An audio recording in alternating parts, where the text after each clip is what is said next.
और इस वक्त की बड़ी खबर आपको बता दें, बड़ी खबर ये कि चीन पर बोले आर्मी चीफ एमएम नरवणे। उन्होंने कहा कि चीन की हर हरकत पर भारत की पैनी नजर बनी हुई है। चीन ने एलएसी पर अपने सैनिक बढ़ा दिए हैं। तो ये बड़ी खबर इस वक्त की।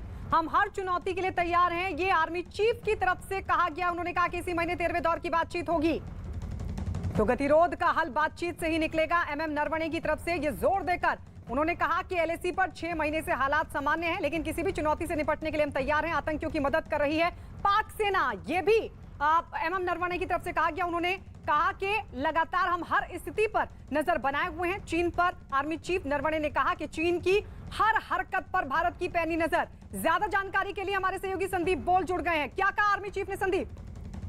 देखिए, आर्मी चीफ ने वही बात कही जो कि अब तक जो है आर्मी की तरफ से कहा जाता रहा है कि हमारी हर चीज पर नजर है, हम चाइना के हर एक मूव को जो है बहुत करीब से देख रहे हैं, उसी हिसाब से अपनी तैयारी कर रहे हैं। क्योंकि अब सर्दियों का समय शुरू होने वाला है और ऐसे में जिस तरीके की तैयारी थी उसका भी जो है सेना प्रमुख ने जायजा लिया। लेकिन सबसे बड़ा सवाल ये है कि जब आपको याद होगा कि 17 महीने पहले इस तरीके की कॉन्फ्लिक्ट शुरू हुआ था, उस वक्त जब सेना प्रमुख से पूछा गया था तब उन्होंने इस बारे में कहा था कि इस तरीके की जो इंट्रूशन है या इंकर्शन की कोशिश है ये होती रहती, क्योंकि एलएसी जो है वो डिमार्केट है, यानी कि एलएसी पूरी तरीके से वास्तविक है, इसलिए दिक्कतें होती हैं। लेकिन बाद में चीन ने जिस तरीके से धोखे से वही किया जो कि सेना प्रमुख को डर था, और उसी के बाद से जो है लगातार भारतीय सेना हर एक मूवमेंट पर नजर रख रही है चीन के, क्योंकि चीन पिछले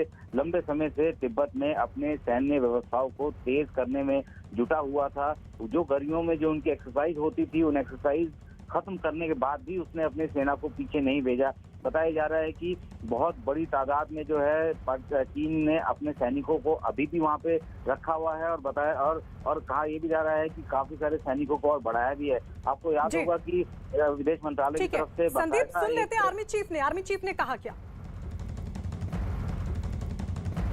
The situation now over the last 6 months or so has been quite normal. As you're aware, the talks have been going on for more than a year now. We had the 12th round of talks last month, and we are hopeful to have the 13th round of talks very soon, perhaps as soon as next week, that is the second week of October. We are confident that as we discuss things with each other, and we will be able to reach consensus on how this disengagement is to take place, and by all the friction points will get resolved. Army chief कह रहे हैं कि बातचीत से ही गतिरोध खत्म होगा, हल निकलेगा, और उन्होंने ये भी जिक्र किया कि 13वें दौर की बातचीत होगी। ये 2 दिन का दौरा आर्मी चीफ का, लद्दाख का, और 13वें दौर की बातचीत से क्या उम्मीद? उम्मीद यही है कि जितने भी ऐसे फ्रिक्शन पॉइंट्स हैं जो कि चीन की तरफ से पिछले 17 महीने पहले जो है तैयार किए गए थे और दोनों देशों की सेनाएं जो हैं आमने सामने थी, ज्यादातर फ्रिक्शन पॉइंट से जो है सेना पीछे जा चुकी है। अब कुछ एक पॉइंट्स और बचे हैं जो इन पर बातचीत होनी है, क्योंकि भारत बिल्कुल भी यकीन नहीं कर सकता चीन की किसी भी बात पर।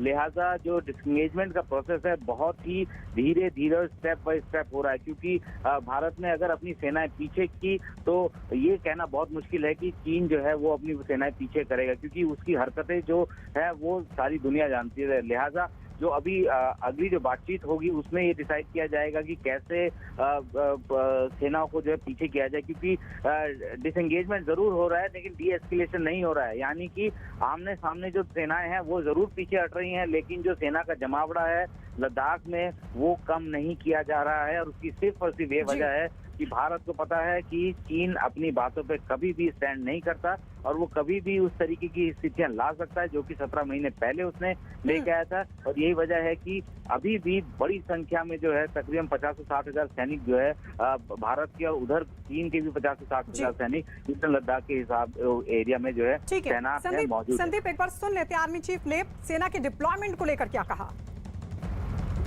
Definitely there has been an increase in their deployment in the forward areas, which remains of course a matter of concern for us. But we are regularly monitoring all their movements, and based on whatever inputs we get, we are also carrying out matching developments both in infrastructure as well in terms of the troops that are needed to counter any threat. So we are, I think, at the moment quite well poised to meet any eventuality.